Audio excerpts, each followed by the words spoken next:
Hello, everyone. It's time again for one of our BUZZ.travel live events. You know, BUZZ.travel is the social B2B network for the travel professionals and everybody serving the travel industry, with a community of verified professionals, with fam trips, with discounted travel industry rates, and a marketplace for all services and goods related to the travel industry. And as we usually do, we want to bring you a little bit more value than just the features of our platform. So today we have one of our members with us. It's Caglar, and he is the founder of SGA Travel. And he asked us to tell you a little more about the importance of the sustainability after this COVID-19 period. So welcome, Caglar. It's great to have you here. Thanks very much, Marcus, and thanks for having me today. And thanks for the opportunity to talk about this important topic, I think, especially during this turbulent period. Yeah, that's really true. We are really happy because, you know, we want to show our members all aspects and give them as much knowledge as possible. So I'm really happy that we have this sustainability talk today. Maybe for our viewers, it's nice to know who you are. Maybe you could introduce yourself a bit. Yeah, of course. My name is Caglar. I'm based in Istanbul, Turkey. And I studied tourism as a bachelor degree in international tourism here in Turkey and spent 1 year in Latvia, Riga. And then I did MBA also, business administration here in Istanbul. I worked for a global adventure travel company for over 10 years, and I've worked in many different levels. I'm a licensed tour guide, and I started my career as a tour guide as well. Then I moved into the office side and has taken care of some purchasing jobs and operations jobs. And then I became a general manager of the Istanbul office for a couple of years. Then last year in November, I started my own business. As you mentioned, it's called SGA Travel, Small Group Adventures. And we operate tours for travel companies from different parts of the world here in Turkey. And we are specialized in small group adventures, FITs, and mainly tours with sustainability understanding and concepts here in Turkey. And this is how we operate. And of course, I had the pleasure to set up a business during this interesting period. So yeah, you chose the absolute right time. Best time, but you know, especially in Turkey, we are pretty used to, and I think we learned over the years how to cope with the crisis. But this crisis, of course, has been the biggest one for sure for entire world and also for our country as well. That's what we are focusing on at the moment. First of all, to stay safe at home, and then to focus on what we can do after this period and what needs to be changed first in our lives. During our daily life, what can be changed to not to experience this terrible period, basically. And yeah, professionally, this is what I do. Still focusing on operating tours after this period ends, and then hopefully generate the best travel experiences for the people from all around the world. Yeah, that sounds great. That sounds great. So, well, you've done a lot. You're the specialist, it seems. So, what do you think? What have been the biggest challenge then in the tourism before the coronavirus hit regarding the sustainability?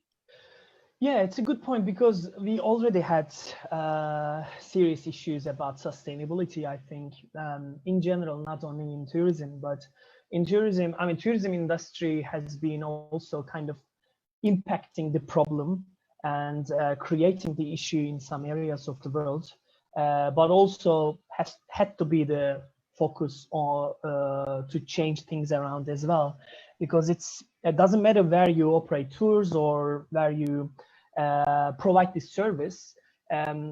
One side of yourself is still global, so you have to think global, maybe act local as a local operator, but you have to think global. Unfortunately, most of travel companies had no sustainability concept, and it comes mainly from the mass tourism mentality. You know, it's very commercial centric, and there were, of course, some tour operators in the niche market who really genuinely wanted to change things around. But sometimes also it became more like a marketing tool instead of genuinely wanting to change things around. So I think one of the biggest issue before coronavirus period was over tourism. One of the biggest challenge, because think about, let's say, top 10, 20 destinations in the world in like regarding to tourism. We are seeing cities hosting, let's say, hosting millions of people, even sometimes in 1 week or in 1 day. So that created an over tourism issue. People had to change their lives in that areas, and then they actually didn't want any travelers anymore around them because it was impacting their lives. And it wasn't only about, like, you know, prices were going up or down or all these sorts of stuff. It's also about environmental issues we were talking about. Like, think about this coronavirus period, and when you watch, the nature is coming back incredibly. So yeah, that's true. It already tells us a lot that we were doing the wrong thing as travel professionals as well. Of course, we have commercial goals, and you know, business has to make profits. We all right? need to make our money. Exactly. I think that's quite obvious. Yeah, that's very obvious. But I think this crisis showed that if we don't follow some strict rules about sustainability, there won't be any money to make. I think when you look at the numbers about revenue losses, or like numbers of which I will share a couple of facts in a minute, you see that it's not only like a nice music on a ear. It's more about it's a responsibility, and it's also a commercial problem right now. Like, millions of people lost their jobs after this period, basically during this period. I think that's a big fear, of course. Yeah. Exactly. So we already, before Corona period, we already had these environmental issues. We were not taking care of cultural heritage as much as we would. And it was mainly like, you know, mass tourism. And I don't want to talk bad about mass tourism. Like, it still has to be done, but in the right way. So I think this before coronavirus period, we already had that issues.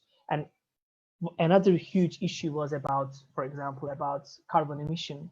So people travel around, which is normal, and last 10, 20 years, it's much easier for people to travel around the world. And the prices even going down as well. There are more frequent flights from one part of the world to the other. There are more direct flights now. We can even see direct flights from, let's say, from Melbourne to London. And people have this approachability all around the world, which is amazing. But at the same time, we have to think about what we cause, you know, while we do this travel. And I think this that was one of another huge issue before corona period. All this carbon emission that we were leaving into the nature. Couple of governments, I would say, or like United Nations and all these sorts of authorities were working on these issues, but I'm not really sure they really pushed really hard. Because, for example, I was checking a couple of numbers yesterday, and Ministry of Transportation in UK had an interview, I think 2-3 years ago, and they were talking about how carbon emission has been increasing, and it's a problem, which is great that they recognize the issue. But their target was to offset all these carbon emission targets with the support of other ministries, of course, in 2050. So when you look at the numbers that the revenue is lost at the moment, even using, let's say, 10 times less than that amount, we would have sort out the issue. Because when he explains how to fix the problem, how to fix the carbon emission problem, how to leave less carbon footprint into the nature, he was talking about using new technologies and all these sorts of stuff. So they knew the answer. And I'm not only targeting UK transport minister, but at least they recognize the issue. But I'm talking about globally, how people didn't really care about what we were causing while we travel. So that's what needs to be done, I think, at the moment, which we'll be talking about, I think, later in this interview. Yeah, of course. Well, that's already, yeah, it's very good information and something to really think about. Yeah. So what do you think? Another question. Were tour operators, I mean, they are in that completely. Had they been cautious about this environment? Yeah, not really, I would say. I will talk about majority, I have to say. But I think in travel industry, especially because this question is more specific about tour operators, we didn't really recognize that our biggest tool was nature, cultural heritage, and humanitarian heritage, all these sorts of stuff that we had to take care of. Like, think about a business, let's say, make their money out of one thing, and they're just wasting it all the time and expecting to make huge profits out of it. Doesn't make sense. And it's the same for in travel industry. So let's say, let's talk about my country, Turkey. So if someone comes to Turkey, what do they expect? They expect to see amazing historical places. So they go down to south and they enjoy the beautiful beaches and all these sorts of stuff. They taste the food. They travel around to see this, cultural heritage and meet amazing people here. That's perfect. But if you don't take care of them, like in a couple of years' time, if I don't have any, let's say, Ephesus ancient city to share with them, then I don't have a job, simply. So that's what we are going through at the moment. We didn't really take care of, and I'm talking about tour operators in general, what we had to share with people. We maybe tour operators stuck in commercial too much and forget about the material that we share while we run our businesses. So I wouldn't call that, very environmentally cautious. That's why I think things have to change after this period, or at least I would say that I hope that things will change after this period. Yeah, let's keep fingers crossed. Now is the time for everybody to think about that. I mean, what else do you do at the moment? You have the time to really focus on what will be going on in the end. Yeah, and that leads me directly to the next question. As we talk about the future, what do you think is going to change after the COVID-19, after this coronavirus period for the travel industry? Yeah, I think specifically about tour operators, I would say there will be a lot of new policies in place. At least I hope that there will be new policies and new standards, at least even near future, once people will able to travel again. Surely there will be new certifications and test results. All these sorts of things will be required to travel around the world, which is expected and which is normal. But at the same time, I think there will be new regulations, mainly about, let's say, hygiene and cleaning and all these sorts of stuff. But these new standards will be compulsory for all different parts of travel industry, I think, like accommodation, transportation, even like tour guiding. So as tour operators and also other, partners, we all have to cope with this. But I think hopefully, I just hope that the authorities are spending this time to set up all these standards at the moment, and maybe think a bit broadly. Because if we only think about, okay, you have to keep your hands clean and you have to keep the places clean, if you keep it that simple, let's say, it's not going to end up with very sophisticated results. We have to think a little bit, like, we have to see the big picture and then see what else we can change by putting some serious regulations in there. And it has to be global. It can't be only left to the Ministry of Tourism in different countries. So hopefully these certifications and standards will be in place. But in short period of time, and like in Turkey, for example, the Ministry of Tourism announced, I think the other day, there will be new regulations and standards for hotels and accommodation facilities. So that's good news, and hopefully it's gonna be let's say, um, these rules will aim to fix more bigger issues that we might experience in the future, not only about COVID-19, not only about any pandemic that we would experience in the future. So this is what I'm expecting in the short, especially in the near future. There will be a lot of hesitation about travel, I think, in near future, which is expected and which is normal, I would say. But after we pass that period, people will still be very keen to travel again. But there will be a, let's say, a kind of a soft launch period that people will be a bit hesitant about traveling around the world, which is, of course, expected, I would say. What else will change? I think things will be more digitalized in general. It was already like that process have started, I think, a couple of years ago, I would say. But there are, especially about the sales techniques or how people book their trips, there were still a couple of countries, especially big countries, still going to these, small kiosks and all these travel shops and having these face-to-face sale. I think it's going to be more limited, and there will be more online sales and more information will be loaded online. So people will just, log into the web and book their trips or flights or accommodation or whatever. But it already started. But I think it's going to grow much bigger than expected, I would say. Okay, that's interesting. We had a talk the last week.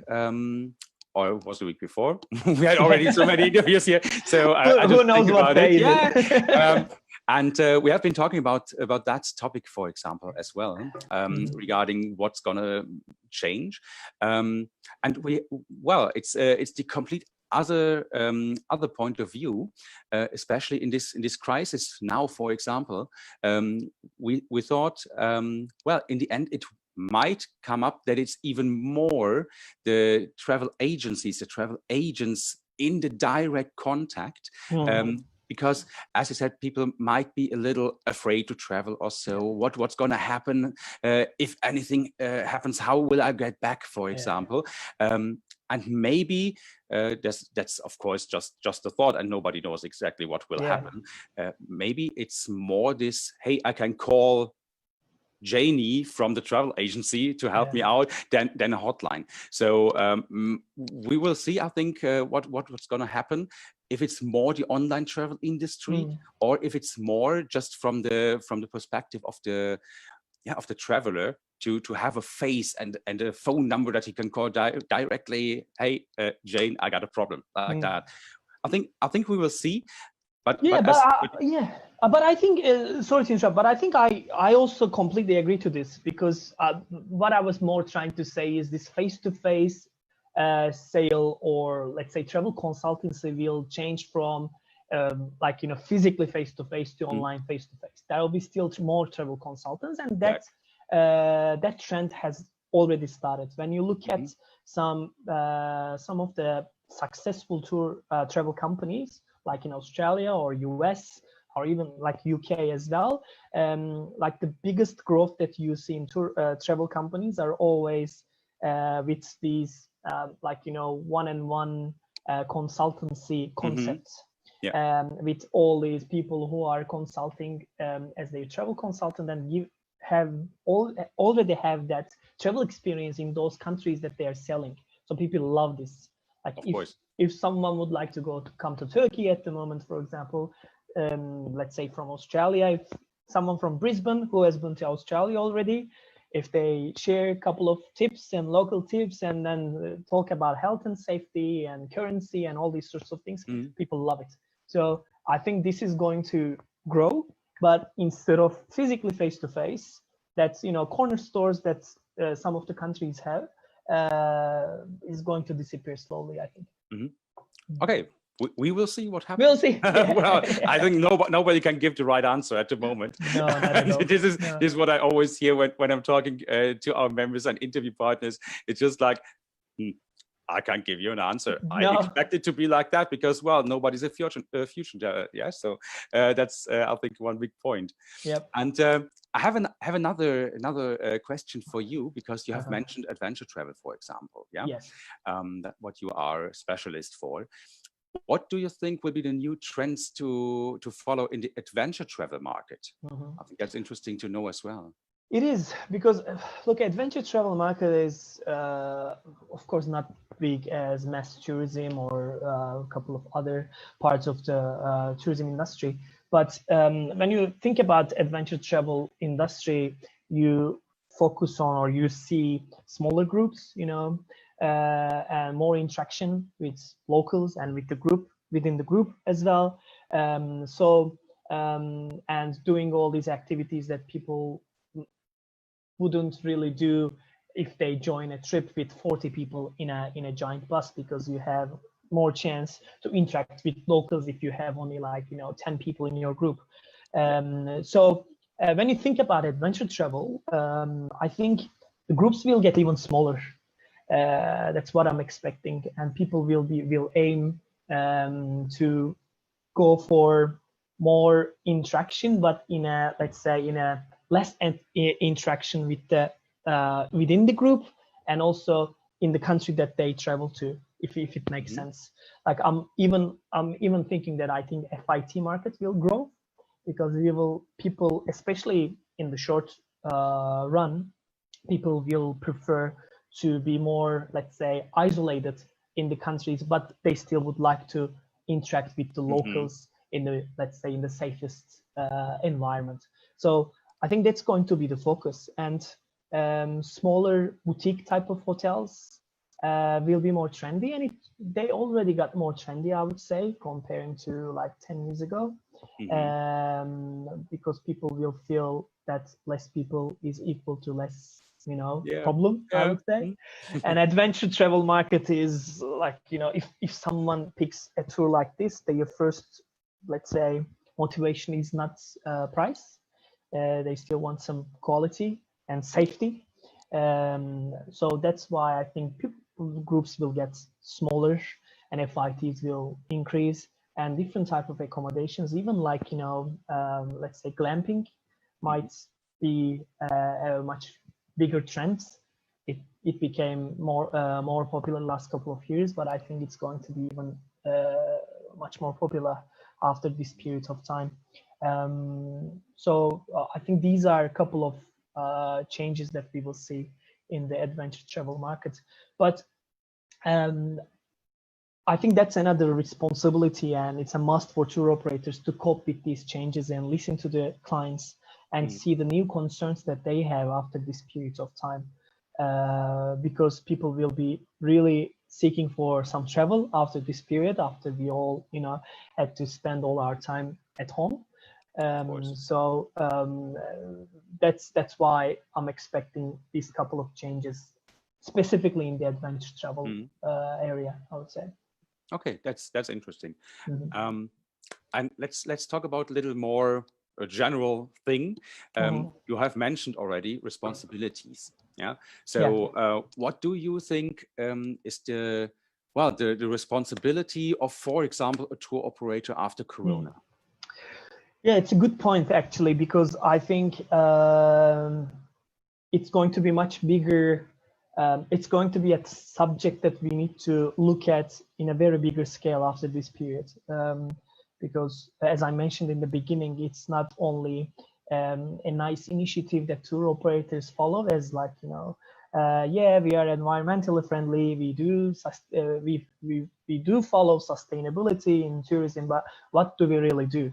Like, that's why, I mentioned I have checked a couple of numbers last night when I was, looking at my notes, and we are talking about like thousands of people turning up to one destination. For example, like, we have to acknowledge that current system doesn't work. Like, it collapsed, I think, and it's a huge proof that no one travels at the moment. So we're talking about globally 75 million jobs have been lost in travel industry. 75 million. Yeah. And think about, let's say everyone has 4 members in their family, and how tourism industry is affecting people's life at the moment. Oh yeah. Like globally so far, 2 trillion American dollars have been lost in revenue. So, and we can't just simplify everything that we go through and say that someone in one country, has eaten an interesting animal and it all started like this. No, we all know that it's not true. World, like the nature has been alerting for so long, and people, some responsible authorities, I would say, have been getting together and trying to find some solutions. But you can't let only politicians or governments to sort out this issue. As individuals and tour operators, we have to be responsible with that. Not only because we care about our future and our kids' future, our grandchildren's future. It's also about our businesses as well. Like we go through it at the moment. So that's why, I mean, we have to understand this. So when, let's say, 25,000 people turn up to Barcelona port during the high season, of course, there are people who are very happy with that because their business booms. Like the person Absolutely. the guy who runs a day tour company over there just loves it, Yay. Or the girl who sells souvenirs close to the port of Barcelona loves it because their income is just booming all the time. But absolutely. Who is in Barcelona port at the moment? No one. So yeah. it's stopped. Whatever you earned last couple of years is going to disappear during this period. I'm sorry, it's bad news, but it's a fact right now. Or like, think about, I was checking a couple of other facts as well. A good, I think statistics show that some of the cities are welcoming tourists, let's say number of tourists, regarding the number of tourists, 100% more than their own population. Like city like, for example, Amsterdam, 350% higher than their own population. So there's no possible infrastructure that you can host this many people in your city. Same with Lisbon, Hong Kong, Rome, for example, who, like Italy, has suffered, I think, most so far, and 300% higher than their own population that they host. That's number of travelers, and that's a lot. And we can't just sit back and say that, okay, authorities has to take care of this. Of course, we expect them to find some solutions, but at the same time, what else we can do as tour operators on our side? First of all, we have to work with our unions. If you have any in your country, any like chamber of tourism boards and all these sorts of, unions, we have to sit down and talk about this issue. It can't be only commercially focused. It has to be also focused on sustainability, and it's not only environmentally sustainability, it's also about commercially sustainability as well.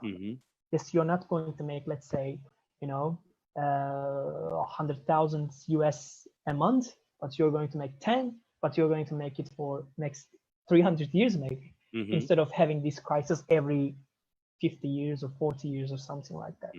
So I think that's the first must that we as tour operators has to sit down and talk to each other, because I am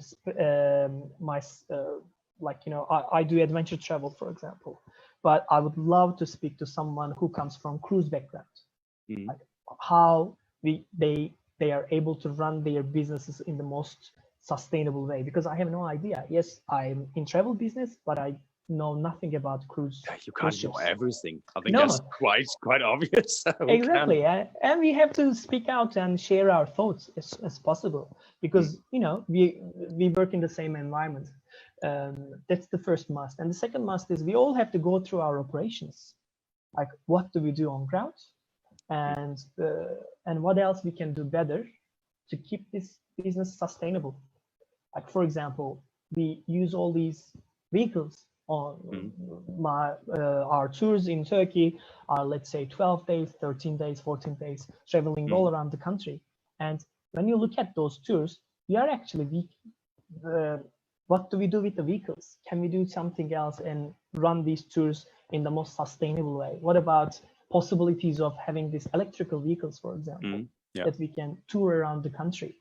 So is it possible? Is there any? Or can we actually, as tourism boards or UNWTO like whichever authority would actually push some of the brands to create these type of vehicles for, who works with electric instead of petrol, then we don't have to worry about carbon emission. Or alternative accommodation styles, how we can keep these hotel facilities in the most sustainable way. Can we use solar panels, for example, in our countries? In Turkey, we are pretty lucky, and I know you're based in Gran Canaria. You guys are lucky over there as well, so we are able to see the sun for nearly 6-7 months. So can we actually use the solar panels to heat the water instead of using gas or other other offsets, basically? So yeah, I think that's a general thing as well for the countries themselves. I mean, here in the south, I'm living in the south of Gran Canaria, for example. Yeah, of course, energy made of sun is a great thing. But if you go to the north, for example, because we have so many climate zones here, but in the north, you usually have much more wind, and you see all these dynamos to get the energy, electricity out of the wind. So this is what we are doing here, for example, on this island already, and I think this needs to be in the heads of the people. We can use something else. I think that's very, very interesting and very important as well. I completely agree. We all have to think about alternatives, because this period proved that this is not sustainable. What we have is not. It's impossible to keep this sustainable, and it's not only travel industry, of course, we all know that. But I mean, as travel professionals, we have to seek for alternatives and see how we can actually run our businesses in the most sustainable way. So that's another thing. And like flights, for example, carbon emission, there are very few travel companies who are able to be carbon neutral.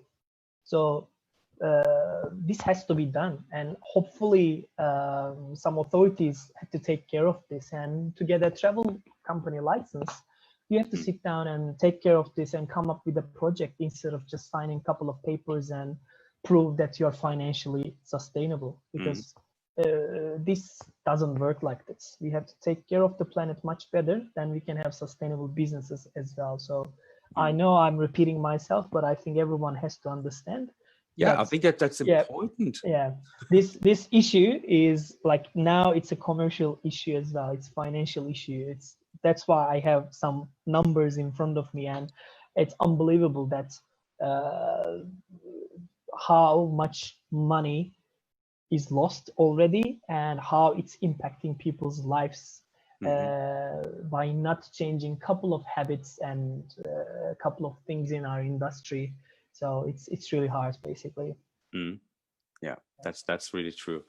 So I think we can start as well with some questions. So that means for everybody who is watching now, it should not be only me asking questions. We are open for your questions, of course, as well, because as I said already, I think it's a very important topic that we are talking about.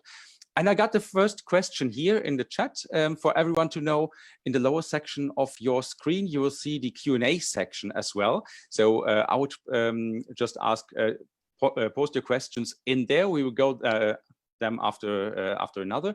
Or if you want to be in our call, for example, you can do that as well. Just raise the hand, and I will let you in so you can ask your question directly. Yeah. So I think this is good opportunity for you all to know more about sustainability. Yeah.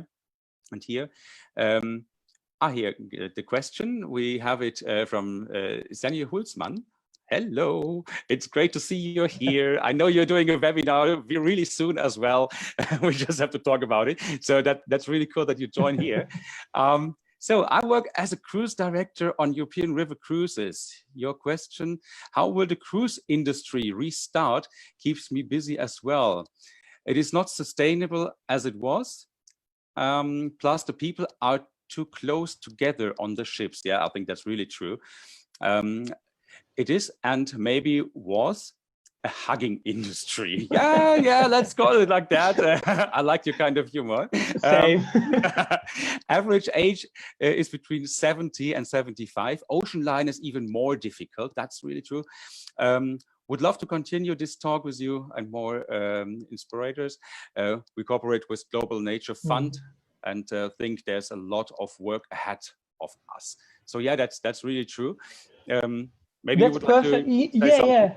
I would love to discuss for sure, because as I mentioned, I'm not expert in that area, and it was just an example that we can't be experts about different areas. But I think there's a beautiful mention about an NGO over there as well, Global Nature Fund. We're actually pretty lucky to have this type of NGOs around us, and I think that was one of the points that I wanted to mention as well. I think in the adventure travel industry and also in the travel industry in the future, we have to work very close with these type of NGOs because they are experts in their areas. In the past, in my previous company, I worked with different NGOs as well, and at the moment I'm looking at working with one big NGO as well. We haven't finalized our cooperation terms yet, but we will, because it's not only generating money for NGOs, it's cooperating with NGOs. And NGOs, because I spend a lot of time with a couple of them in the past during my career, they don't only expect companies, generating money to them. They want to cooperate with them. Some of them want to see our clients on ground and introduce their NGO, their projects over there. We worked in different subjects here in Turkey, and then NGOs' first goal, of course, to launch their project, to run their project, but second biggest goal is to create an awareness in people wherever they travel. When people come to Turkey, of course, they read about Turkey, but their concept in their mind is pretty different than what they see on ground. And it's not only special for Turkey, it's the same all around the world. You have this concept in your mind, and when you travel there, it actually changes very significantly. So that's why I think as tour operators, that's another responsibility, to look at the projects that NGOs run and then to find a suitable one and cooperate with them, not only, chuck the money in and then expect them to do the magic over there. Yeah, I think that's really true. that's really true. So let me see. So, Yanni. Yeah. Here we go. Give me a second. Hear me. Yeah. Now we can. Hi. Hi. I hope you're doing fine. Yes. How are you doing? Well, I'm fine, as you know, like usual. Yeah. So I really like this discussion, and of course I have two hats on. I have East Guides West, which we are focusing 100% on, and the cruise industry is what I really, really love to do on the river cruises. But Caglar, what we are doing is with East Guides West, we are mostly in Central Asia and in underdeveloped, underrated, and especially undervalued countries.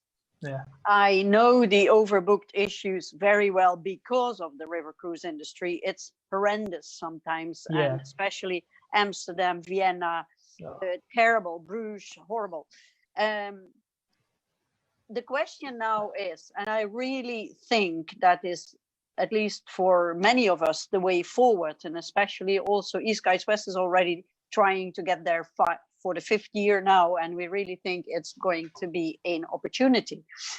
If you look at Central Asia, Mongolia, some African countries, I think they are now much better positioned to develop their tourism industry because of having so much space, so few visitors, and they can skip all this hassle and bustle what we have in Europe. What do you think about that? Look, I think I agree, because like when you look at even the continents itself, that the geography tells us that they have the natural advantage over there, which is pretty interesting. But I think in Europe, or even I would say in Middle East, it's also it's also about the time when the travel industry started. I don't think that anyone had any concept about this part, or they didn't foresee this issue coming to their countries or to their nature. And then now it's time, let's say last 15-20 years, that we are facing the issue. But there's a saying in Turkish that money is pretty sweet, right? So when tour operators don't really think about, when they think about sustainability, they look at their P&L, and then that's it. They don't really see what's coming, actually. I think that's why I wanted to talk about the topic of sustainability. Because it's not only about an environmental issue at the moment. So when we look at the African countries, you're completely right. Like but I think that's the main advantage they have over there is when travel started, like the timing that travel started. There were a couple of lessons learned from different continents, which is a great advantage for them, I think. Yeah, I think so too. Yeah. Thank you. Yeah. Thank you, Steny. We talk later. Thanks so much. Yeah. I'll call you.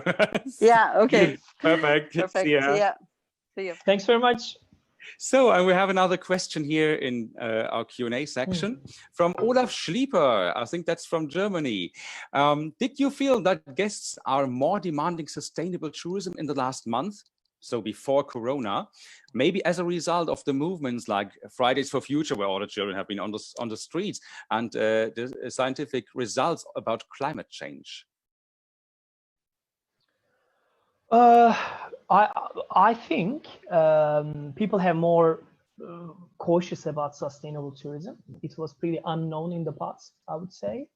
There are two reasons about it. First reason is, yes, people are more cautious in general because of the climate change and how it's affecting our daily life. I think that's because when people see some footage on TV that nature is changing, these are the issues, we don't understand, like what is really happening to Earth and what responsibilities we have in general. But when people have the shortage of water, let's say a shortage of water, or when they see the climate is changing, then it starts to tick in their mind, like there is a problem. Like, why do we face this? Why do we have these issues? Yeah, these are the reasons. So when people have more understanding about what's going on in the world about climate change, and Fridays for Future is an amazing movement, I think. People have more knowledge about it as well. Then they're able to check the differences between, let's say, a tour designed with the understanding of sustainable tourism and a tour designed just as a under the mass tourism understanding, I would say. So then, and we all know that sustainable tourism type of design tours are more expensive than mass tourism tours. So people are more happy to pay a bit of extra to join a tour where they will feel confident and comfortable that the people are respecting some rules and they are environmentally cautious. And another, I think, big reason is that's a sign for their fellow travelers as well. So when you go and join a tour, let's say with a full bus, 40 people, just ticking the boxes of highlights, doing some sightseeing, and you know what type of people that you will travel to. Their priority is not about sustainability, and it's fine. I mean, I respect to these people, but this is the audience that you will have basically within the group. And if you're traveling more than, let's say, a couple of days, it can be a nightmare if you're not in the same mentality with those people. So if you're joining a tour with your partner, or as a solo traveler, or with a couple of people, with a group, let's say there are 16 people in the group or 12 people in the group, and you travel with your partner, you know the rest of the audience in the tour with the similar mindset. I wouldn't say same mindset, but similar mindset. Then That makes you have something in common. Yeah, exactly, and that makes a tour as well. Like tour guide is important, sites that you visit, the food that you have. Of course, they're all very important, but at the same time, another huge material that you have, and the things that you will remember when you go back, that the fellow travelers. So that's also another motivator, I would say, that people started to look at sustainable tours all around the world. Yeah, that's really true. I believe that as well. I mean, you will not the whole world will now say, "Hey, now we only do sustainable tourism." I think this is a process in the end. Yeah, it's the same with the Fridays for Future. It has become huge. Yeah, it started quite small in the end, but more and more people got aware of that and had their minds open for other information. For example, yeah, I see it in my own family. My brother, for example, he was like, okay, never thought about that, but I have children, so maybe it would be good to take care of that stuff. So I think this will be a process. I think this process will come now even faster than it would usually maybe come. But I believe really, as you said already, people will think more about it and might be willing to spend a little more money to have sustainable tourism, because it brings them a value as well. Yeah, you don't have to lay at the beach with thousands of others like a fish. You don't need to do that. There are other possibilities, and I think this is very important. And well, I see it here as well on Gran Canaria when the people see, oh, there's a whale, for example, in front of the coast. Oh, how beautiful! There are dolphins. Oh, wow! Yeah, we have not seen them for very long, because it has always been been busy on the ocean. Now it's not, and they're just coming back. So I think this is the thing. What do you think? It will bring people back as well, right? To see this beauty of the nature.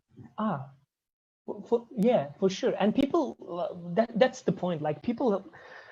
And all of us we have to first see it, and it has to be proven to us clearly, then we acknowledge it and we action on it. Fridays for Future is one of them as well. How, like, when Fridays for Future got more popular, you actually see the reason, because there are a lot of people, like the, let's say, real leaders, and then like idols and all these sorts of important people, I would say, started to talk about it, and they got the attention into the event demonstration, and then people started to march on the streets. So this is another thing, like we and not trying to talk about politics, but it's also about the leaders of any type of unions. Like, how do we present this? How do we present this to people? What are the results? What are the outcomes at the end of pre-corona period? And what do we go through right now? Like, and then after this, what should we do? And if we go through this all, like, let's say healthy and safe at the end of this period, it had to be led by very important people in the best way to present to people that, okay, this is what we need to change as a habit and in any aspect, and things will get much better. Yeah, that's true. So I have one more comment and one more question. I go with David's comment first that he wrote in the chat. Education of society on how to travel responsibly plays a key role while lockdown takes place. We as tourism professionals must ensure that our customers are engaged with sustainability and responsible travel. I personally love this quote. Now it comes, listen. Tourists don't know where they've been. Travelers don't know where they're going. Yeah, so this is, I think, a very good quote. Thank you, David, for that. I'm looking forward to having the next live event with you together as well. So I see there are a lot of people here that would like to join the opportunity to talk here at our live events. So everybody who's watching, get in contact with us. If you have some interesting topic that you would like to let the people know about, feel free to contact us. We are happy to give you the space to do so. Yeah, this is just a little information from my side. Yeah. And now Yeah, code is just amazing. Thanks, David, for sharing this. And that's another subject I think that we need to talk later, maybe, that the differences between tourists and travelers. But I think, especially after this period, we also need to focus on tourists as well, that they have this understanding about how they will travel in the future. That's really true. Yeah. So we have another question here from Suleiman.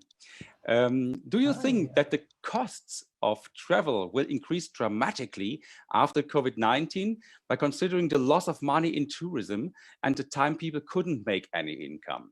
And how is it going to affect the sustainability of tourism? That's a good question. Thanks, Suleiman, for this. First of all, I don't think that sustainable tourism only for, let's say, is related with the money. There are a lot of things that we can change without, increasing any costs on ground. But of course, there are a couple of things that we also have to make more investments. Like I was talking about the type of vehicles, for example. But we also have to be smart about it and see the big picture and see if the majority of tour operators all around the world follows the same, not trends, I would say, hopefully regulations, and then how we can decrease the cost. So why some type of cars are more expensive than the others? It's not only about making the how engine is more, let's say, sophisticated, complicated, and all these sorts of things. It's also about when you generate or produce more goods or whatever you create, basically, you also reduce the cost as well after a while, because you make a lot of investment in that. So that was my point in the beginning. We have to look at this globally and then change the habits globally as well. That will also help us to reduce the cost. So that's the first part, I think, of the question. Second part was, what was it? It was about, let me see here, how is it going to affect the sustainability of tourism, this pricing? Okay. Once again, I mean, I think we can fix a lot of things without increasing the prices, and then hopefully with a couple of changes in the done by authorities will also help us. It also help us to reduce the costs as well. But in general, I think after this period, tour operators will be smart enough, and I'm including my operator as well, not to target the same level of profit. So it's a commercial question. That's how I'm explaining as well.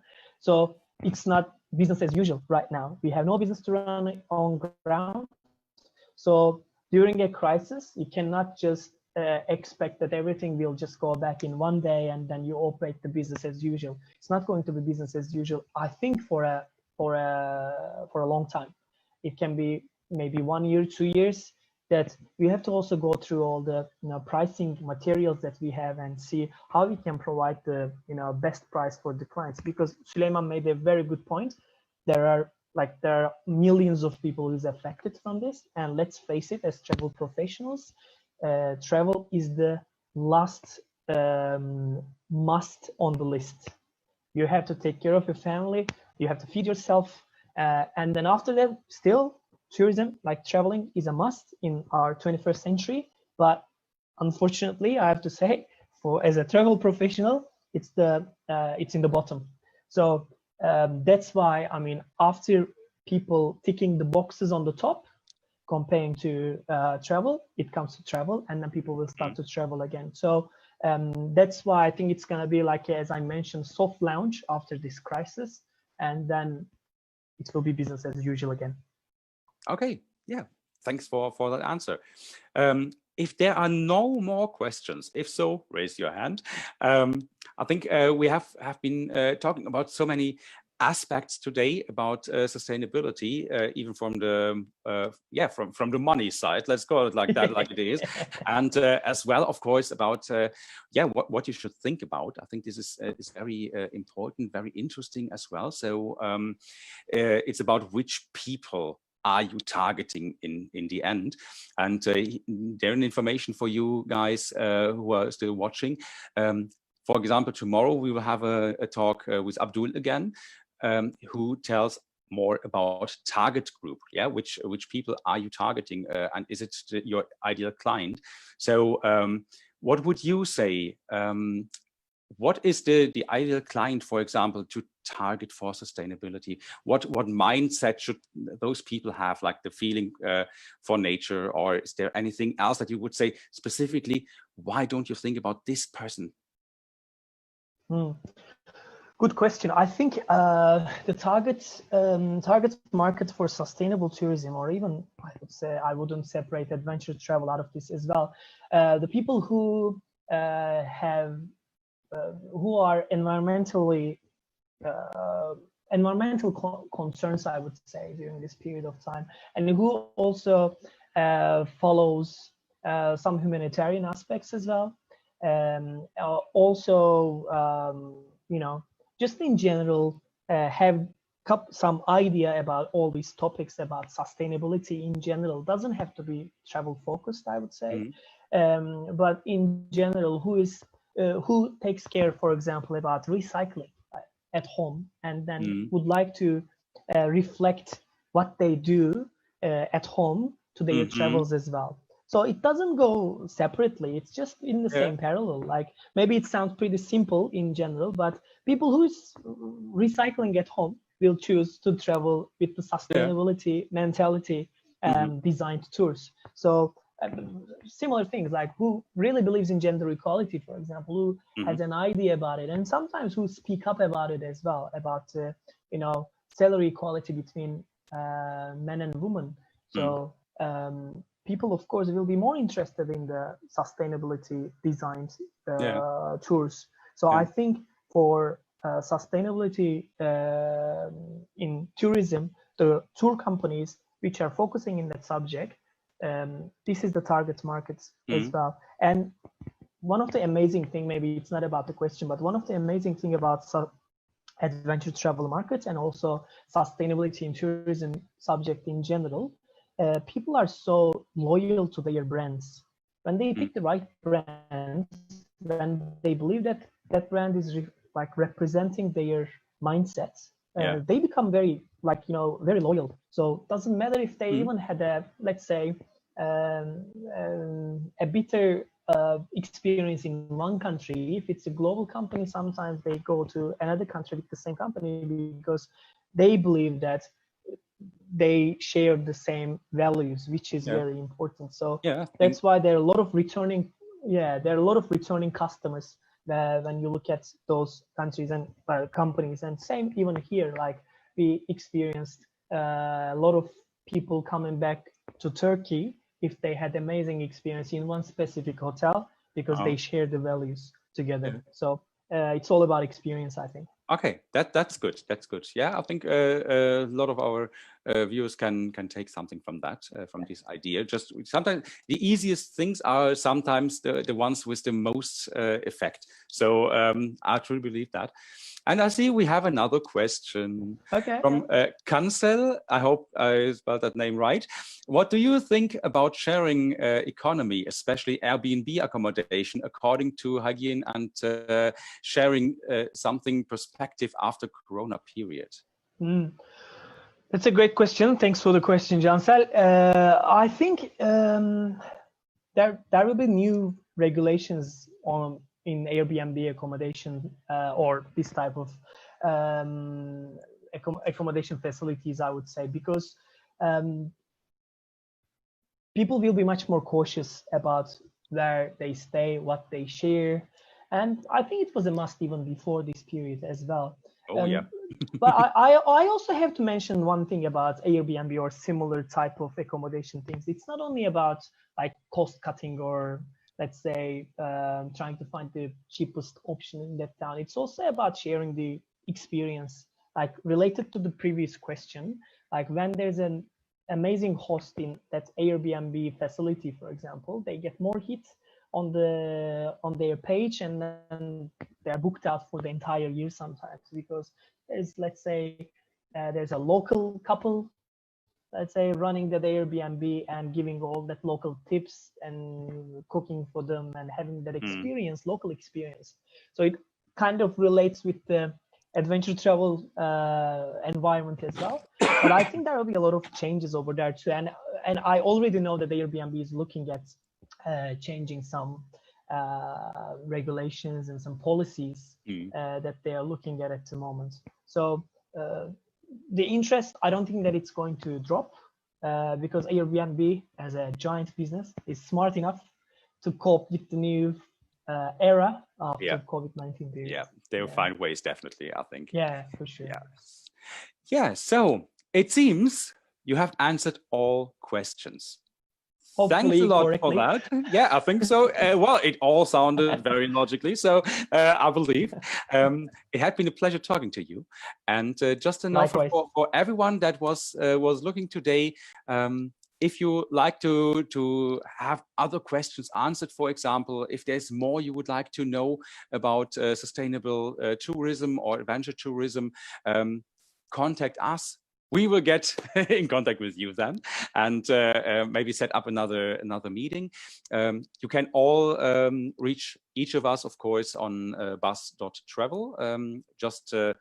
If you're not a member there, we have offered all our premium features at the moment regarding this crisis at the moment for free. So there's no string attached like, hey, you sign up and after some time you have to pay $1 million or so.